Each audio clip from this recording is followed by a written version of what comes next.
A bastard, born without a name. An emotional audio drama written, narrated, and published by Sweet Audible. Prologue. Born without a name. Rain fell like needles that night, a wild monsoon that swallowed the village of Nandipur in its darkness. The storm howled through the bamboo grooves, rattling the tin roofs and washing away the footprints of the living. In that chaos, beneath a half-broken banyan tree beside the river embankment, a cry pierced the night, faint, fragile, human. It was the cry of a newborn. No one knew where the woman came from. Some said she was a beggar from the next district. Some whispered she was a prostitute who had wandered too far from the highway. Others said nothing, because in a village like Nandipur, silence was safer than curiosity.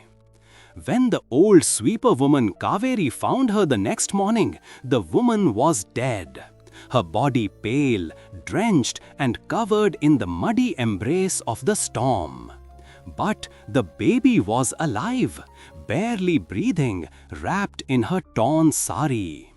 Kaveri lifted him, looked at his face, and muttered, "Poor thing, born with sin, before even knowing what sin means." She took him to the village headman's courtyard. People gathered, men with gamchas around their necks, women whispering behind the veil of their saris. "Whose child is this?" someone shouted. "Whore's baby," another spat. "Throw him in the river before he curses us." But Kaveri stood firm.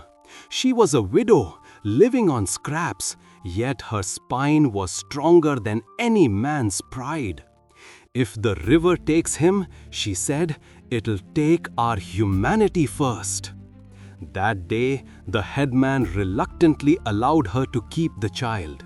She raised him in her hut at the edge of the cremation ground, among ashes and stray dogs, feeding him milk borrowed from goats and kindness borrowed from strangers. The villagers called him many names: illegitimate, ghost's child, and bastard. But Kaveri gave him a sweet name, Raju. Raju never knew who his parents were or where he came from, but the label bastard followed him like a shadow, sometimes whispered, sometimes shouted. Yet every time he asked Kaveri why people hated him, she would smile and say, "Because they fear what doesn't fit in their box, Raju.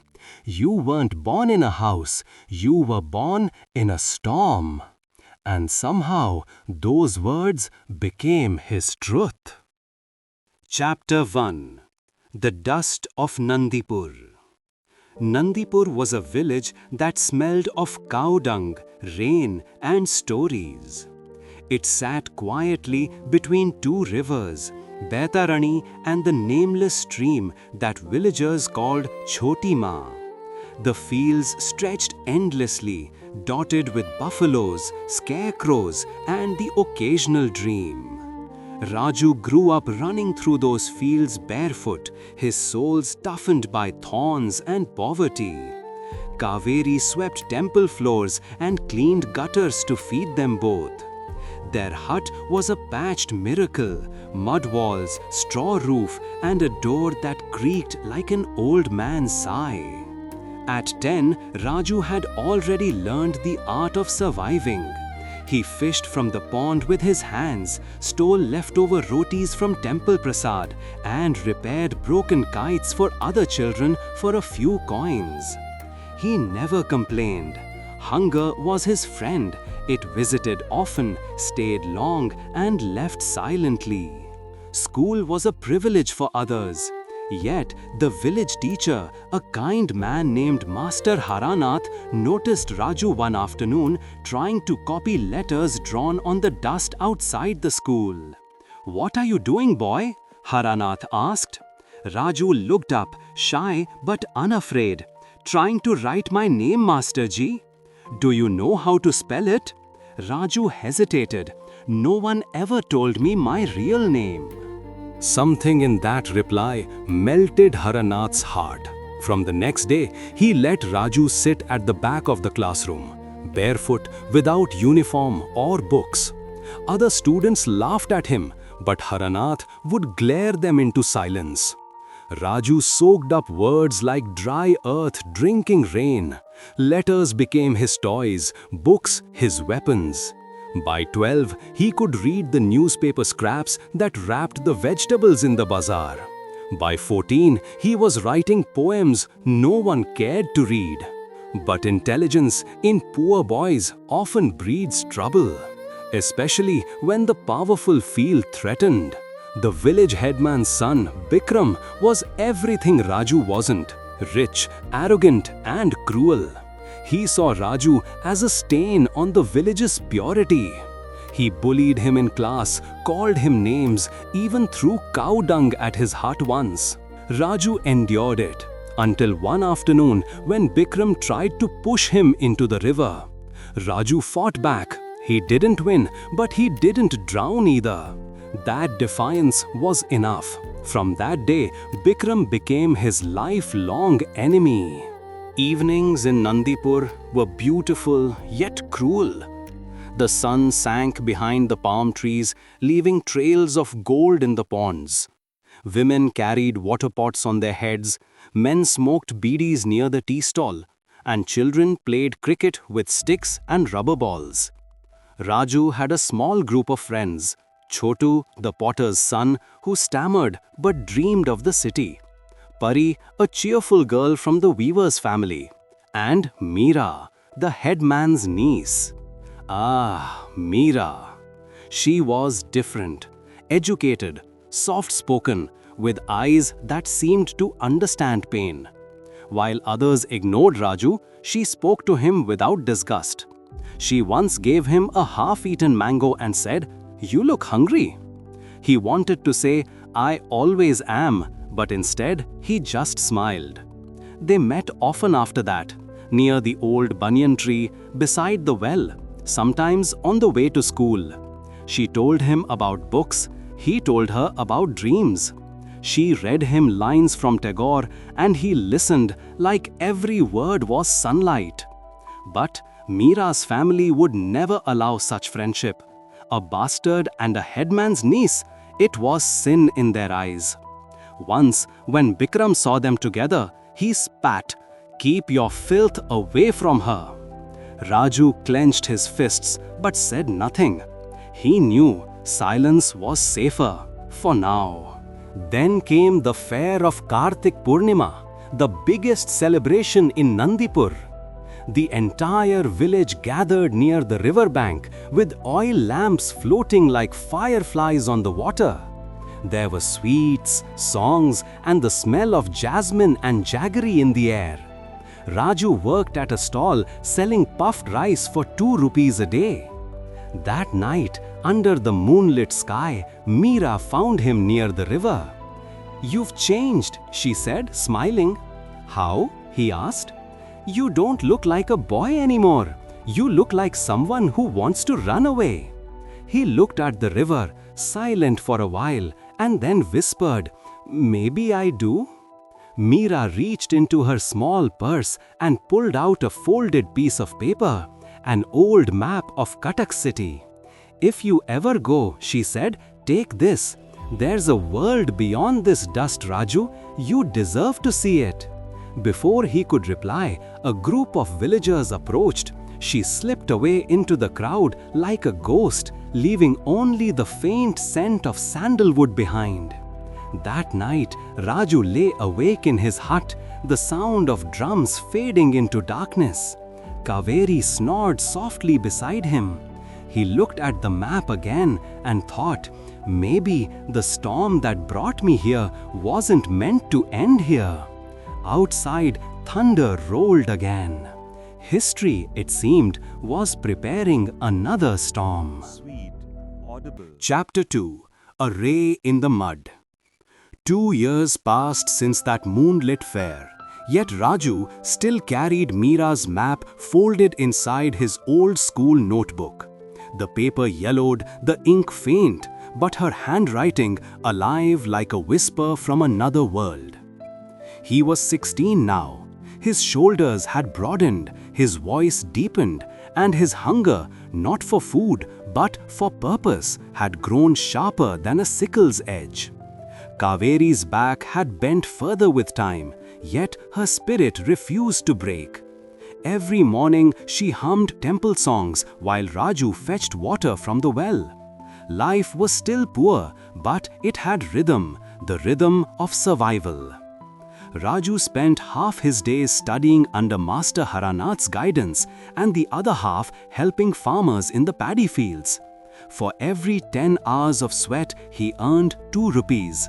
But the real reward was dignity, the rarest currency in Nandipur. One humid afternoon, as he rested under the banyan tree wiping the mud from his feet, a soft voice called, "Still dreaming of running away, Raju?" It was Mira. She had returned from Cuttack after finishing her schooling. The years had refined her beauty. Her eyes now carried both confidence and sadness. She sat beside him, dusting her skirt. "I thought you forgot us village folk," Raju said. "How could I?" she smiled. "These fields taught me more than any city ever could." Their conversation flowed like the river, shy at first, then fearless. She told him about the college in Cuttack, the big buildings, the women who wore jeans and spoke English without fear. He listened, half lost between admiration and envy. That evening, Mira gave him a small notebook. "Write your poems here," she said. "Someday, someone will read them." He held it as if it were gold. From that day, Raju began writing at night, lines about mud, hunger, and the stars above the cremation ground. His words carried the ache of someone who had seen too much and still hoped for light. But hope is a dangerous thing in a place built on hierarchy. Rumors spread like wildfire that Mira, the headman's niece, was seen sitting with the bastard. Bikram, now in his early 20s and inheriting his father's arrogance, took it personally. One evening, as Raju walked home from the fields, Bikram and his friends surrounded him near the mango orchard. "Still chasing rich girls, gutter-born?" Bikram sneered. Raju tried to walk past, but a hand grabbed his collar. "You think reading a few English words makes you equal to us?" Raju's fist flew before he thought. It connected with Bikram's jaw, sending him sprawling into the dust. For a moment, silence. Then the others pounced. By the time it was over, Raju lay bleeding beside the tree, his notebook torn in two. That night, Mira found him limping near the well. She tore her dupatta and wrapped his wounds. Her hands trembled. "They'll never forgive you," she whispered. Raju smiled through the pain. Then let them remember me." The next morning, Bikram's father complained to the police post. Kaveri begged, cried, but the constable only said, "Tell your boy to stay quiet or we'll make him disappear." Fear entered their hut like smoke. For the first time, Raju felt the weight of being truly alone. A few weeks later, Mira's engagement was announced to a government officer from Bhubaneswar. The village rejoiced. Raju's world collapsed silently. On the night before her wedding, she came one last time. The moon hid behind clouds. They met under the banyan tree where it had all begun. "I'm leaving tomorrow," she said softly. "I know. Say something." He looked at her, eyes hollow. "What's left to say? You're light. I'm mud." Tears glistened in her eyes. "Maybe that's why I was drawn to you. Light always needs the dark to exist." Before he could reply, she kissed his forehead, a goodbye carved in fire. Then she left, her anklets fading into the night like memory itself. When the dawn came, drums announced her wedding, and Raju burned his torn notebook in the courtyard. The smoke smelled of loss and rebirth. Chapter 3: Shadows in the Field. Life has a way of pushing the broken towards purpose. After Mira's departure, Raju stopped going to school. He worked odd jobs, loading carts, repairing fences, carrying sacks in the weekly market. Kaveri worried, but she knew words couldn't cage him anymore. One evening, Master Haranath visited their hut. "You have a mind sharper than most," he said. "Don't bury it in this soil. I can help you get a job in Cuttack. Small work, but honest." Raju hesitated. The city was a dream and a danger. But Kaveri insisted. "Go," she said. "You were born in a storm. Don't rot in its silence." So, with 50 rupees, a half-filled bag, and Mira's old map, Raju left Nandipur. Cuttack was chaos. Horns, smoke, crowds, and the constant hum of ambition. He slept under a bridge for 3 nights before finding work at a tea stall near the bus depot. The owner, Nasir Chacha, liked his sincerity.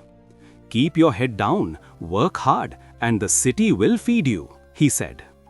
Raju did just that. He washed glasses, served tea, learned the rhythm of the city. At night, he read discarded newspapers, learning English from headlines and advertisements. Within months, he could write letters for illiterate customers for 2 rupees each. The city taught him speed, suspicion, and self-respect. Yet deep inside, the ghost of Mira's smile followed him like a song half remembered. Back in Nandipur, Bikram's power grew unchecked. He became a contractor, grabbed land, and used fear as his weapon. He also discovered that Raju had prospered in the city, sending small money orders to Kaveri every month. Envy turned to rage. One night, 2 men set fire to Kaveri's hut. The villagers watched from a distance. By the time help came, the flames had swallowed everything. Kaveri was rescued but badly burned. When Raju heard the news, he rushed back, heart pounding. He found her lying on a cot, wrapped in bandages, whispering his name. "Who did this?" he demanded. She smiled faintly. "The same ones who feared you'd rise." "Bikram!" Her eyes welled up. "Promise me, Raju, don't become them." But revenge, once planted, grows faster than forgiveness. That night, as the rain lashed Nandipur again, Raju stood outside Bikram's mansion, watching the lights flicker. His fists clenched, his mind screaming for justice. Yet Kaveri's voice echoed inside him, "Don't become them." He turned away. But fate had its own script. The next morning, Bikram's younger brother was found beaten near the river, his gold chain missing. The villagers blamed Raju instantly. The police arrived, dragging him through the market. Raju pleaded innocence, but in a world where his birth was already a crime, who would listen? He spent 3 nights in the lockup, bruised but unbroken. When they finally released him for lack of proof, something inside him had hardened forever. Before leaving again for Cuttack, he visited the banyan tree one last time. The river glimmered in twilight. He whispered, "You took my mother, my love, my peace. What else do you want?" The wind offered no answer, only silence thick enough to choke on. He looked at the horizon, where the train lines disappeared into the city's glow, and muttered, "Fine, I'll return when the storm inside me finds a name. The boy, who was once called Bastard, began walking, not away from his past, but toward the reckoning that awaited him. Chapter 4. When Dreams Bleed. Katak's nights were never silent. They hummed with the restless music of rickshaw bells, bus horns, and the 1,000 dreams that refused to die before dawn. Raju, now 20, had survived long enough to be part of that orchestra. He no longer worked at Nasir Chacha's stall. He had moved on, one rung higher in the city's invisible ladder. He worked as an office boy at a small courier company, delivering letters and parcels across lanes that smelled of sweat, petrol, and opportunity. He rented a tiny room near the station, one cracked window, one rusty fan, one dream still alive. Every night, after delivering his last parcel, he sat by the window and read whatever he could find. Newspapers, borrowed books, even old pamphlets thrown on the road. English words still tasted like hope. But inside him, the storm never rested. Kaveri's frail image haunted him, her burns, her whispered plea not to become like them. He had promised, but pain is a bad listener. One evening, as he was sorting parcels at the office, he noticed a girl at the counter, dressed simply, with tired eyes and a calm voice. "I need to send this to Bhubaneswar," she said, placing an envelope. Her name, he later learned, was Nisha. She worked as a typist in a nearby firm. Over time, their paths crossed often, at the tea stall, the bookshop, the bus stop. She wasn't like Mira. She wasn't made of silk and jasmine. Nisha was iron, strong, ordinary, and warm. They began sharing evening tea. She asked about his village, his scars, his dreams. He told her everything, except the part where his heart still bled for a woman who had married someone else. Sometimes, when she laughed, Raju felt the ache ease. He even began to write again, small poems about the city, about people who loved quietly and lost loudly. Nisha encouraged him to publish them in a local weekly. "You have fire," she said, "why hide it?" But Raju wasn't sure if the world was ready to read words written by a man who didn't even know his father's name. A few months later, fate decided to test him again. One rainy night, he received a telegram from Nandipur. "Kaveri critical, come soon." He dropped everything and boarded the first train. When he reached, the monsoon had turned the village into a sea of mud. Kaveri lay on a bamboo cot, breathing with effort. Her eyes lit up when she saw him. "Raju," she whispered, "I'm proud of you." "Don't talk like that. You'll be fine." She smiled faintly. "Maybe, but if I go, promise me something." "What?" "Forgive them." He wanted to scream, "How?" But her hand found his and pressed gently. Then, just as the rain thundered against the roof, her grip loosened. Kaveri, the only soul who ever called him son, was gone. The next morning, villagers gathered for her cremation. Bikram stood at a distance, arms folded. Raju didn't look at him, but the fire in his eyes burned hotter than the pyre. After the rituals, Raju packed Kaveri's few belongings: a brass bowl, her torn sari, and a small locket he had never seen before. Inside it was a faded picture of a young man and woman. The back read, "To Kaveri, from..." He stared at it for a long time. Was this his father? His mother? The questions stabbed him deeper than grief. He left Nandipur that evening without saying goodbye to anyone. But as he boarded the bus, he looked back at the fields, the banyan tree, the river, and whispered, "You took her too. You'll pay for everything." The boy who once wanted peace now craved power. Chapter 5. Fire in the Belly.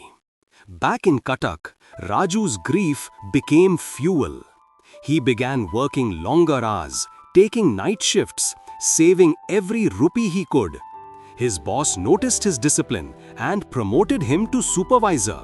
Within 2 years, he was managing half the company's operations. But ambition doesn't stop when it tastes success. It hungers for control. Raju wanted his own business, something that would make him respected in a world that once spat on him. With money saved and help from Nasir Chacha, he started a small logistics firm, Kaveri Couriers. The name alone felt like a blessing. He worked tirelessly, sleeping in the office, delivering packages himself, bribing policemen when needed, and earning trust through sheer grit. Within 3 years, Kaveri Couriers became one of the most reliable small firms in the city. And Raju, once an orphan sweeping temple floors, was now Raju Bhai, known in local trade circles for his sharp mind and quiet ruthlessness. Nisha stayed by his side through it all. She became his accountant, his anchor, his unspoken love. They shared a bond built not on fantasy, but on survival. One evening, as they closed the office, she said, "You have built an empire, Raju. Isn't it time to rest?" He smiled faintly. "Rest is for those who have homes, Nisha. I only have memories."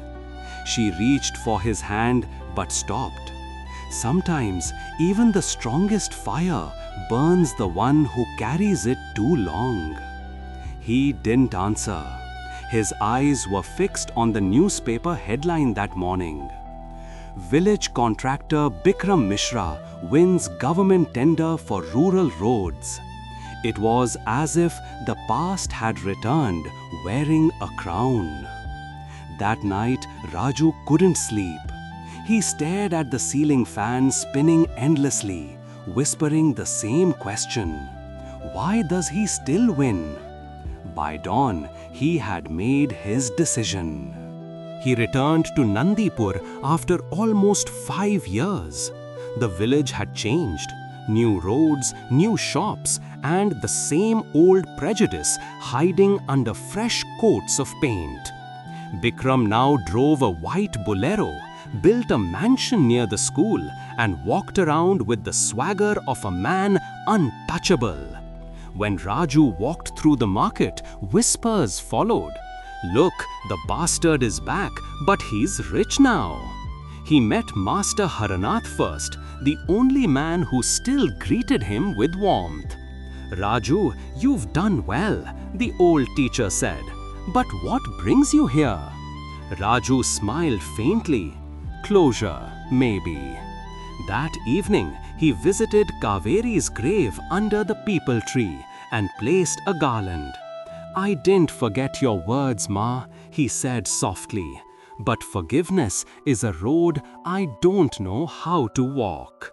Bikram's men noticed his presence and informed their boss. The next day, Bikram himself arrived at Raju's lodging, smug smile intact. "Well, look who's back," he said. "The bastard who thought he could be a businessman." Raju didn't rise to the bait. "Still afraid of me, Bikram?"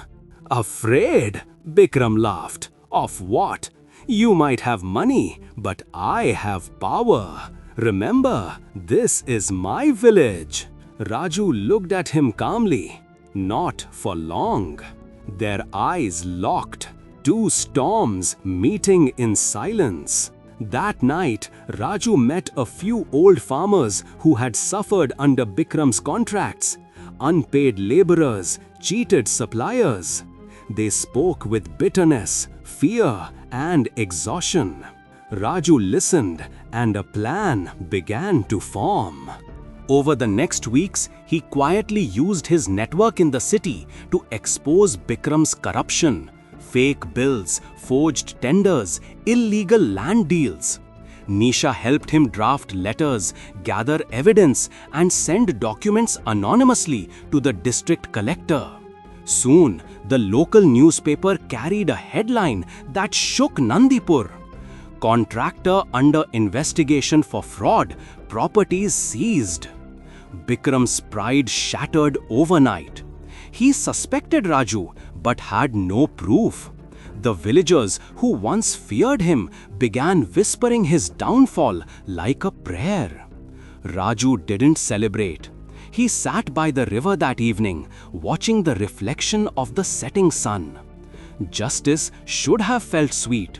Instead, it tasted like ash. Nisha, who had accompanied him, said quietly, "You won, Raju." He shook his head.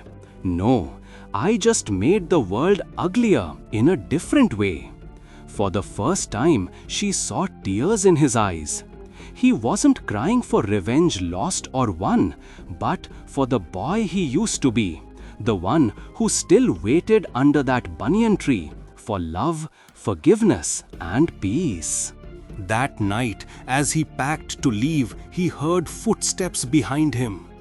Bikram stood at the door, disheveled, furious.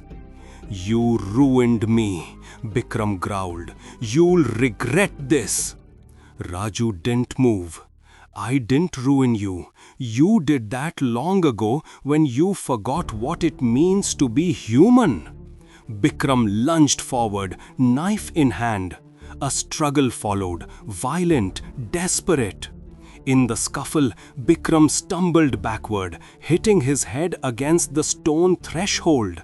He collapsed, unconscious. Raju froze, staring at the blood spreading on the floor.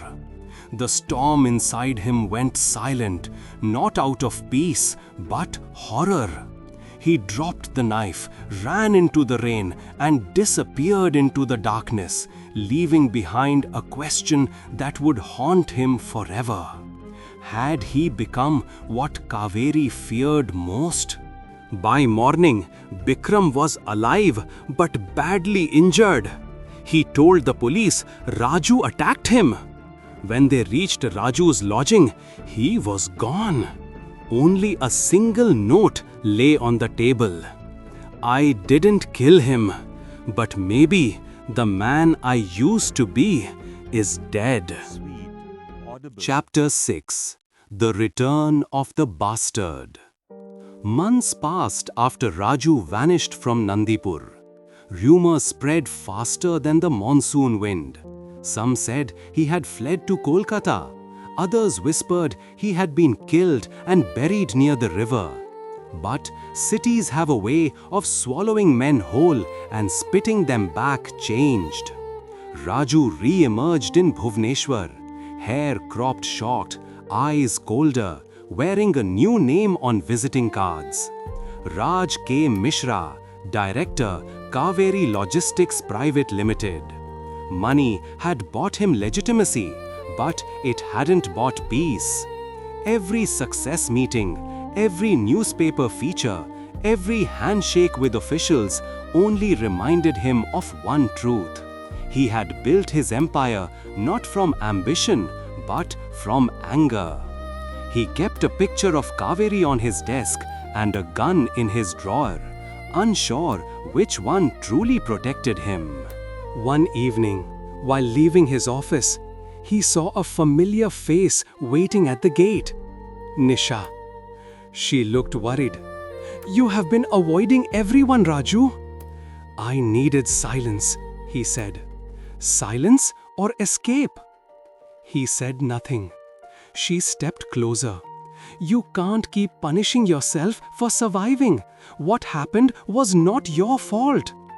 He met her eyes for a long moment, then said quietly, "Fault doesn't vanish just because no one proves it." Nisha sighed. "Then what will you do? Keep running?" "Maybe go back. End it properly." She grabbed his hand. "End what? Revenge? Redemption?" "Both," he said, pulling away. That night, he boarded the late-night bus to Nandipur again, not as the poor boy who had left, but as a man ready to face the ghosts that made him. The village greeted him with the same suspicion, but this time, even suspicion bowed before money. Children whispered, "That's Raju Bhai." Old men nodded cautiously. The new panchayat head came forward, smiling, eager to curry favor. Raju bought the old wasteland near the river, the same patch where Kaveri once gathered firewood, and announced he would build a school in her name. The gesture won applause, but beneath the applause, fear lingered. Everyone remembered the night Bikram almost died. Bikram, still recovering and half crippled, stayed hidden in his mansion. Pride broken, power gone, he lived behind locked doors. When word reached him that Raju had returned to do charity, he laughed bitterly. "Charity from a bastard?" he muttered. "Even hell must be freezing." One afternoon, as laborers worked on the school site, Raju stood near the banyan tree watching the river shimmer. A frail voice behind him said, "Still fighting the past, Raju?" He turned. It was Master Haranath, older, leaning on a stick. "Sir," Raju touched his feet. The old man smiled. "You have changed. The eyes have seen too much." "Maybe that's the price of becoming someone." "Becoming someone is easy," Haranath said softly. "Remaining human is harder."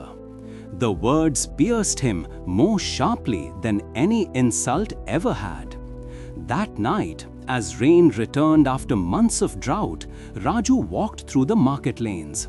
The smell of wet earth mixed with fried peanuts, temple bells, and the muffled gossip of people who could not decide whether to worship or fear him. He passed the mansion gate where two guards stood under umbrellas. A silhouette appeared behind the window curtain, Bikram watching. The past and present met eyes again through glass and storm. Chapter 7. Blood, Betrayal, and the River. The storm broke around midnight. Raju was asleep in his guest house when a bang on the door jolted him awake. A breathless watchman shouted, "Sahib, the new school is on fire!" He rushed out into the rain. Flames rose high above the palm trees, red against the black sky. Villagers gathered, shouting, forming lines with buckets. Raju joined them, coughing through the smoke, pulling children away from falling beams. By dawn, the school was gone. Nothing left but ash and twisted iron. The police arrived, wrote statements, and left, muttering about short circuit. But Raju knew better. This was not an accident. It was a message.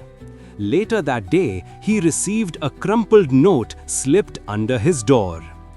"You took everything from me. Now I have returned the favor." Raju crushed the paper, fury burning through him like the very fire that had devoured his mother's name. For the first time since Kaveri's death, he loaded the gun in his drawer. That night, he walked alone toward Bikram's mansion. Thunder rolled again, as if heaven itself wanted to witness the reckoning. He found the gates open, guards missing. The house was dark except for a single lamp glowing inside. Bikram sat in a wheelchair, facing the window. Without turning, he said, "I knew you would come." Raju's voice was low. "Why burn the school?" Bikram chuckled dryly. "Because I wanted you to feel helpless again, the way I felt when you took everything from me."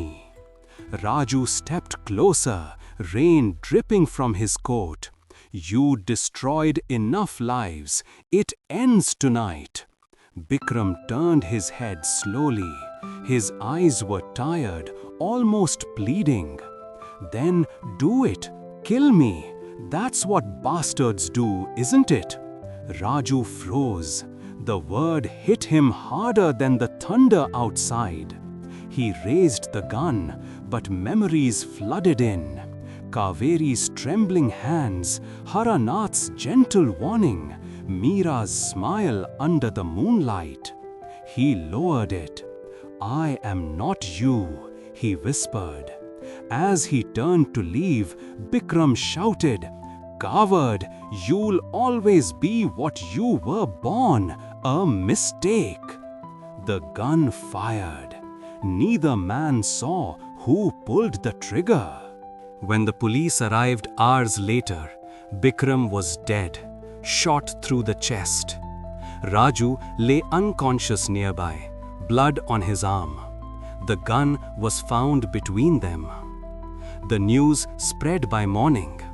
Businessman Raj K. Mishra arrested for murder. Nandipur woke divided. Half believed he was guilty, half believed he was framed. Nisha came running from Bhubaneswar, eyes swollen from crying. When she saw him in the lockup, she whispered, "Tell me, you didn't do it." Raju looked at her through the bars. "I wanted to, but I didn't." "Then who?" He shook his head. "Maybe fate pulled the trigger this time." Outside, the river swelled with rain, carrying ashes from the burned school towards the sea. Epilogue. The boy who would not die. Months later, the court dismissed the case. Lack of evidence. Raju walked out a free man, but freedom felt heavier than chains. He returned once more to the banyan tree. The rebuilt school stood beside it, half finished again. Children played in the mud, their laughter cutting through the ghosts of yesterday. Nisha stood beside him. "You could start over," she said. He looked at the river. "Can you start over if you never stopped bleeding?" She didn't answer. She only placed Kaveri's locket in his palm. "I found it in the police file," she said. "You should keep it." He opened it and stared at the faded picture, the same one from years ago. But this time, something caught his eye. In tiny letters on the bottom corner, almost invisible, was an inscription. "For our son Raju from A and K." The world tilted. His hands trembled. The locket was not Kaveri's secret lover's gift. It was from his real parents, whoever they were. Kaveri had not been his mother by birth. She had been the woman who found him. But perhaps she had known the truth all along. He looked at the horizon where the river met the sky and whispered, "Then who am I really?" The wind answered with silence, the same silence that had greeted his first cry under that banyan tree decades ago. He turned to Nisha. "I have to find them." "Find whom?" "My past," he said, sliding the locket into his pocket. "Maybe then I will find myself." The next morning, he boarded a train heading north, destination unknown. The whistle echoed across the fields, through the river banks of Nandipur, and into the hearts of those who remembered the boy born without a name. As the train disappeared into the mist, a voice from the village tea stall murmured, "He will be back. storms always return. Thank you for listening. A Bastard, Born Without a Name. An emotional audio drama written, narrated and published by Sweet Audible.